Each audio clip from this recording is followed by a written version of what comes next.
What up, everybody? Zeta Zulu back at it again with another review for you. Today we'll be looking at the Legacy Thunder Megazord set from Bandai America. Now, this is essentially a redo of the OG Thunder Megazord from like 95, I believe, of Season 2 of Mighty Morphin Power Rangers. And I would say this is the definitive way to get this Megazord design, if I do say so myself. Now we're going to start off with the individual Zords, and I say we should start off with the Firebird Thunder Zord. Now, this thing is mostly cast in red plastic. There's a little bit of die cast up in this head bit and the neck. But besides that, red plastic with gorgeous paint details. Like, look at all this gold, black, and pink going across these wings and whatnot. So it's the gold on the head crest and the black trimming out the wings on the bottom. And has a little bit of posability. Can do the chicken neck back and forth. Get real good up and down out of that too. The wings can fold back, fold forward at this joint at the body, and then the wing tips can do the same, forward and back, forward and back. Now, well, also this bit can rotate, but that's not super important. Now, here it is compared to the Zord. It is the powered up version of the pterodactyl. Now, definitely an improvement. Like, look at this wingspan. This is, it's hard to even get all on camera. Comparatively, definitely the way better Zord. Now, next up, we will look at the Lion Zord. He's definitely a hefty Zord. There's a lot of die cast in him, mainly in these like leg bits, and I believe that's it. Sports a lot of really good paint detail, and mainly cast in like black and whatnot. He looks really cool, but he is basically a brick. The only real posability you have is like a little bit of side to side in the head and a very little bit of up and down, but that's mainly going to be for transformation. Here he is with the Zord. He is the powered up version of the Mastodon. Now the Mastodon has him beat probably just by a hair in height, but and just by a hair in length. But this Zord is definitely the girthier, heavier Zord. This guy, like, he has diecast in him too, but he's also kind of light. Now let's move on to the Griffin Thunder Zord. Pretty good detail, casting a lot of this black plastic, and then yellow for the main Griffin head bit. Like, there's die cast in this, but it's like it's hard to tell how much of this foot is die cast, how much is plastic. But it has some really good detail going across it. I should probably show you the other side that doesn't have all the screw holes. It's really well done, I would say. Now, here it is next to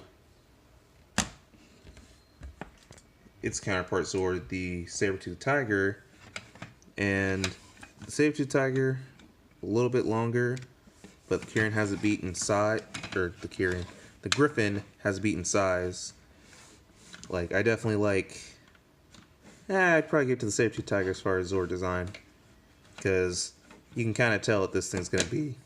It's gonna be a boot. Posability on it, not a lot. Just the head can go forward and back a little bit, and that's it. No opening mouth or anything like that. But it does its job and looks good. So slide the Griffin back. And now let's come in and look at the Unicorn Thunder Zord.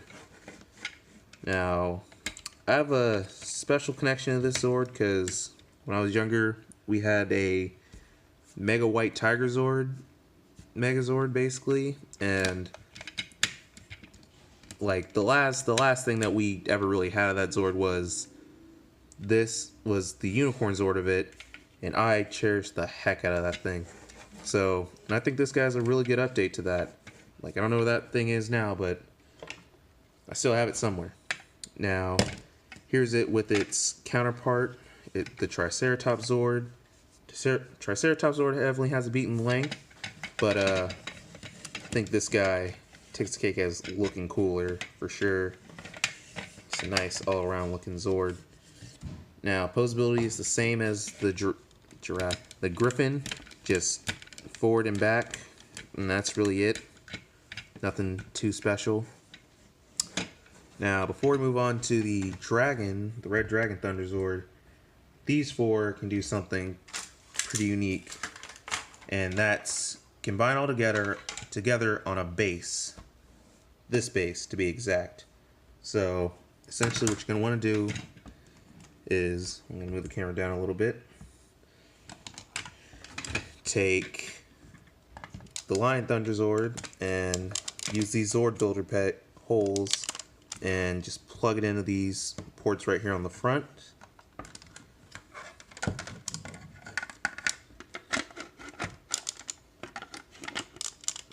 There we go.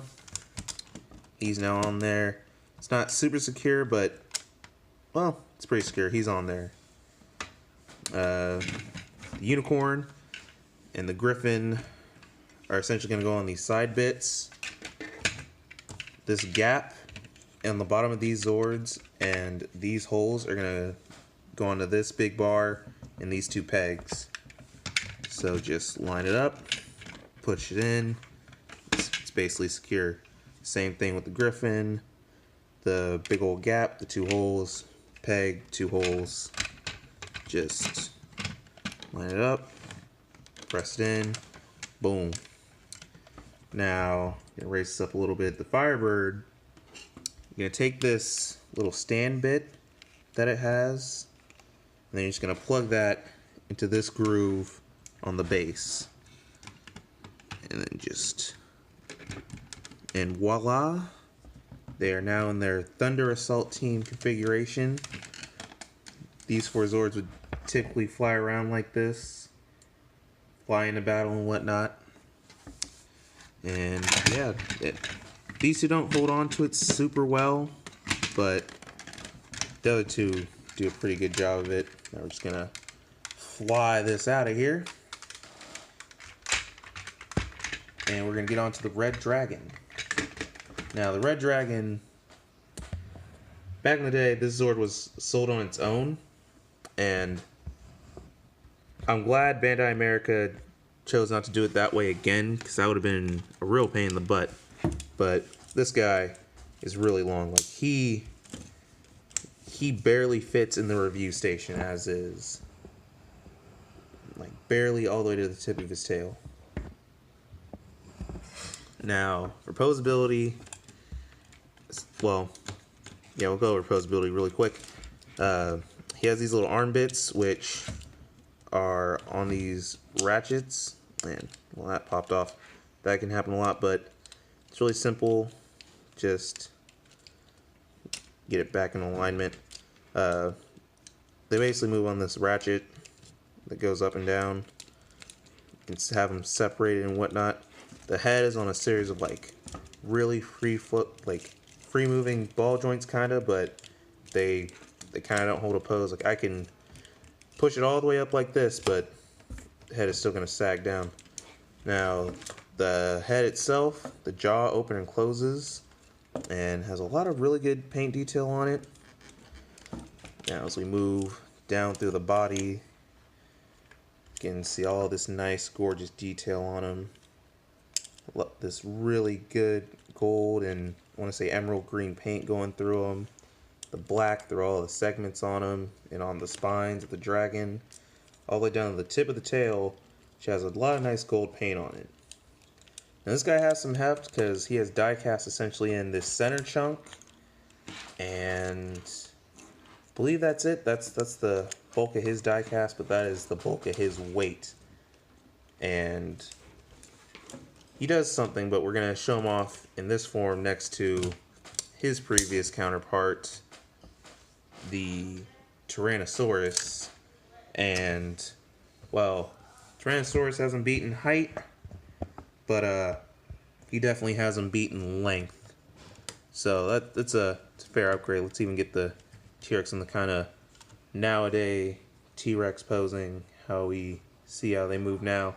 And yeah, definitely the longer, kind of cooler looking Zord. Now we're going to pull this off, put this guy off to the side and bring him back in a little bit, because this guy can transform into a warrior mode. And to start that off, you're going to want to pull the head off from this piece right here. Simple like set of holes in like a groove and like 2 pegs inside of the head. It's hard to get them on camera. And then you're going to go around to the tail and just take off the tail bit. Just snaps on there real easy. Now you're going to take this guy, you're going to just swing these down on this double hinge and collapse them in and peg them together. You get an arm that way. The same thing on the other side. Just collapse them down and close them together. You're gonna bring these 2 halves together just on the ratchet and turn them around. It's already getting kind of tall. And then you're gonna collapse in all the joints here and fold this bit back, fold that up. And now you have some legs. This guy's already getting kind of tall. So this flap that we moved around, that was around here, just gonna take that, fold that back like that, and then fold the whole assembly around to the back. There are 2 holes and 2 pegs here, and they're just gonna peg in real nicely. Well, let's angle the camera back up. Bring the arms down, or orient them however you want. You're gonna take the tail bit, and that's just gonna snap on to the little bit right there. I believe you do it. I believe it goes this way. Snap on and goes down, and then take the head, and these spring-loaded black bits are gonna fit into this cavity section right there. Do that. And now, you have a man dragon. Ah, look at me, I'm a Thunder Man dragon. Rawr. But you bring the dragon head down, and then you flip the horns back, and boom, you have the Red Dragon Thunder Zord in warrior mode. And this guy looks real cool in this mode. There's not many new details, like, showing up throughout this guy. Same details outside of the head. And that is a really nice head sculpt, I would say. Get to focus. It's the gold, the black, the silver face, and the yellow eyes look really nice. And now for comparison, we'll bring back in the T-Rex Zord real quick. And he is still way taller than his previous incarnation, the T-Rex Zord. Now this was a definite interesting upgrade, going from a T-Rex to a dragon to a man. Real good. Now, he comes with an accessory of his own. Comes with this nice staff, cast in black and some gold plastic. Looks really nice. And you can go in his hand pretty easy. You just get this smaller bit and just jam it into his singular double thumb thing, and then close the fingers around. And yeah, he holds it. You can wave it around and whatnot. Posability, 360 ratcheted shoulder, bicep swivel, 90-degree elbow, and the ratchet can go both ways. The legs, they can ratchet out like that, but you really break up the abdomen. They can rotate at the upper thigh, and then the heels bend forward and back. Now you can kind of like undo the joints, and you can kind of get a bend, but it doesn't really accomplish much for you. Like, Even trying to pose with it just compromises stability. Now, he can also join in with the Thunder Assault team. We just bring them back in. There are some footholds. Well, there goes the line. There are some footholes for his feet. And let me grab the piece off the line real quick. Plug that back on. Just simple hole, peg. Just get in there and that's fine. Now, you can put him back on the base. Make sure everybody is nice and secure. And then, just gonna bring the camera up and show you. Just gonna basically just position them in there. And voila. His feet have fit into the grooves. And you now have the full Thunder Assault team plus Dragon Zord. Or Red Dragon Thunder Zord. And they can fly around because he'll rotate his arm and that would spin this around and be like a helicopter and everything's just falling all over. But let's get into the meat and potatoes of this set. And that's the Megazord mode. So we're essentially just gonna take everybody from here and get the Megazord mode started by, oh jeez, everything's just exploding on me. Down a little bit. You take these two and you flip out these silver bits that's on the inside of them. You flip back their heads and then you just flip them up entirely. And now you have yourself a boot. Do the same thing with the Griffin. Just flip up the silver bit, flip the head in and back, and then flip the entire torso section up, and you now have a foot. Now you're going to take the Red Dragon Thunder Zord. Hold on. Just readjust that a little bit.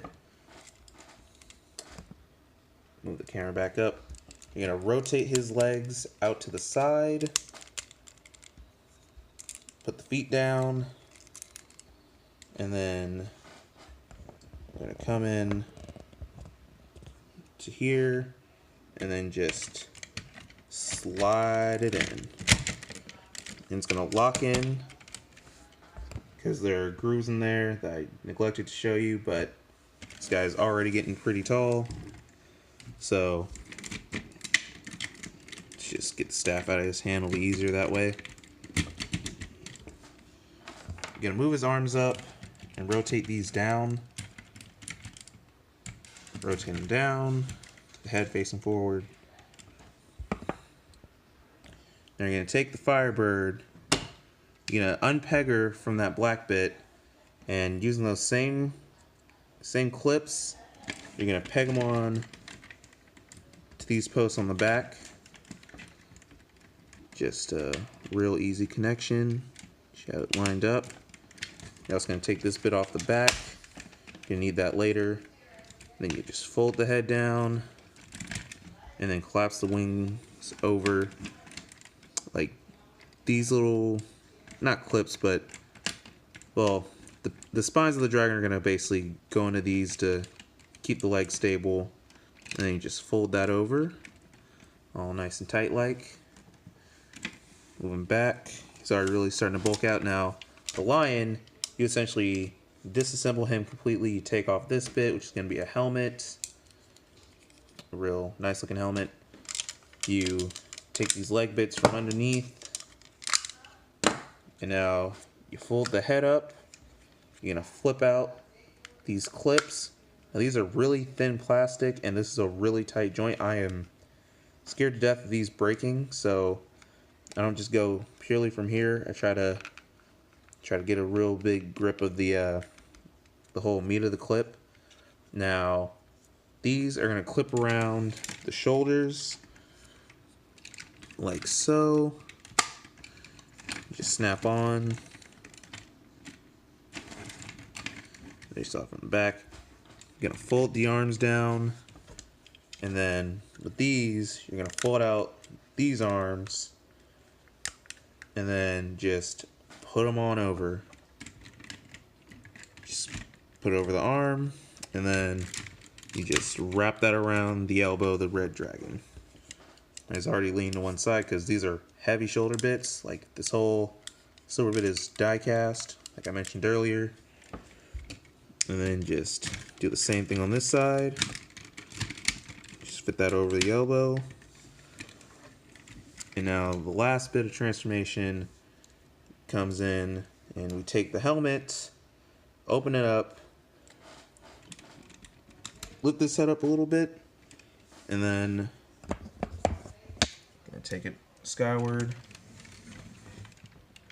Just gonna have this bit just go into the gap in the back of the head. Just fits down. And then you rotate them, and then you just close the mask down. And there we have the Thunder Megazord all complete. Now, as far as posability, well, talk about that in a bit, but this guy looks fantastic when all put together. It's really big, really beefy, has great proportions. And he just looks like a great representation of the in-show suit. Let's get this base out of here. Now, as far as posability, the arms, you have your basic Megazord bear. The arms will rotate. They can go in and out because of the shoulder of the red dragon. The wrists rotate and open. And then you get a 360 at the head. You can kind of fudge thigh rotation by unhinging some of the joints in the red dragon's legs and just rotating those, but I don't recommend it. You don't really get a lot out of it, but if you just need the legs to be splayed out a little more dynamically, that's the way you can get it. As far as accessories go, you have the red dragon staff and the tail of the Firebird, and that just pegs into this hole, and now you have a spear. I don't know what this is called in the show, but you can hold it really easy. Just wedge the same bit that you wedged on the red dragon's hand into his grip, close the hand around, and boom, he's now holding his spear. Looking real cool and imposing. We're gonna take that around in his wrist. Ow. He has one other accessory, and that is this really nice, ornate sword right here. It's done up in this nice black and gold plastic with the actual sword being done up in silver plastic and nice silver chrome. You see the light just bouncing off of that. Looks real good. Now, there's a lot of real good engraving on this sheath. It looks real good. You have this nice gold chain that you just wrap around it. Like, chain comes separate, and you hook it on to the sheath around these two bits, and then you kind of just drape it over the sheath how you will.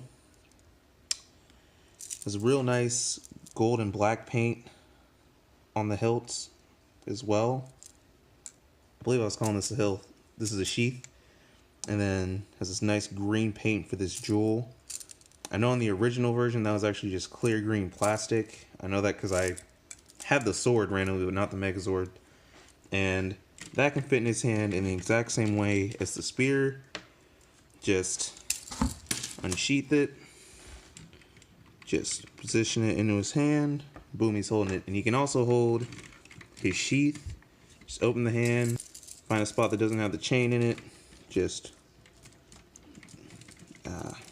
I say find a spot that doesn't have the chain in it, but just wedge it in there. Close the hands a little bit. And boom, now he's holding his sheath. It can kind of look like he's drawn it a little bit. Just bam. Now the sheath also pegs onto the side with these two pegs pegging into these two holes. And just pegs on nice like that. And bam, he now has a sheath, meaning his hand is free to hold his spear, if you will, if you wanted to. And yeah, looks really good, really cool. Now, I'll be right back with some size comparisons. And we're back. Now, for size comparison, I brought in, well, you already saw him earlier in his separate parts, but we have the original Legacy Megazord. And I think these two look good together. You can definitely feel like you see a progression of power. Like, this definitely looks more powerful than this guy. And you kind of feel like they were made from the same parts, even though in reality they're actually from two different Sentai completely. Now, oops, camera. Here is a Sentai mecha from almost 2 years ago now, Zhuo King. He is dwarfed by the Legacy Thunder Megazord from Bandai America. This guy being made by Bandai Japan. Well, that's really funny. And the last comparison is of the Legacy White Tiger Zord. The 6th Ranger Zord for the second season of Mighty Morphin Power Rangers. And these two look fantastic together, I must say. And I believe that's it for size comparisons. And for this review, this has been Zeta Zulu with the Legacy Thunder Megazord. And Zeta Zulu signing out. I want y'all to have a good day and stay awesome. Deuces.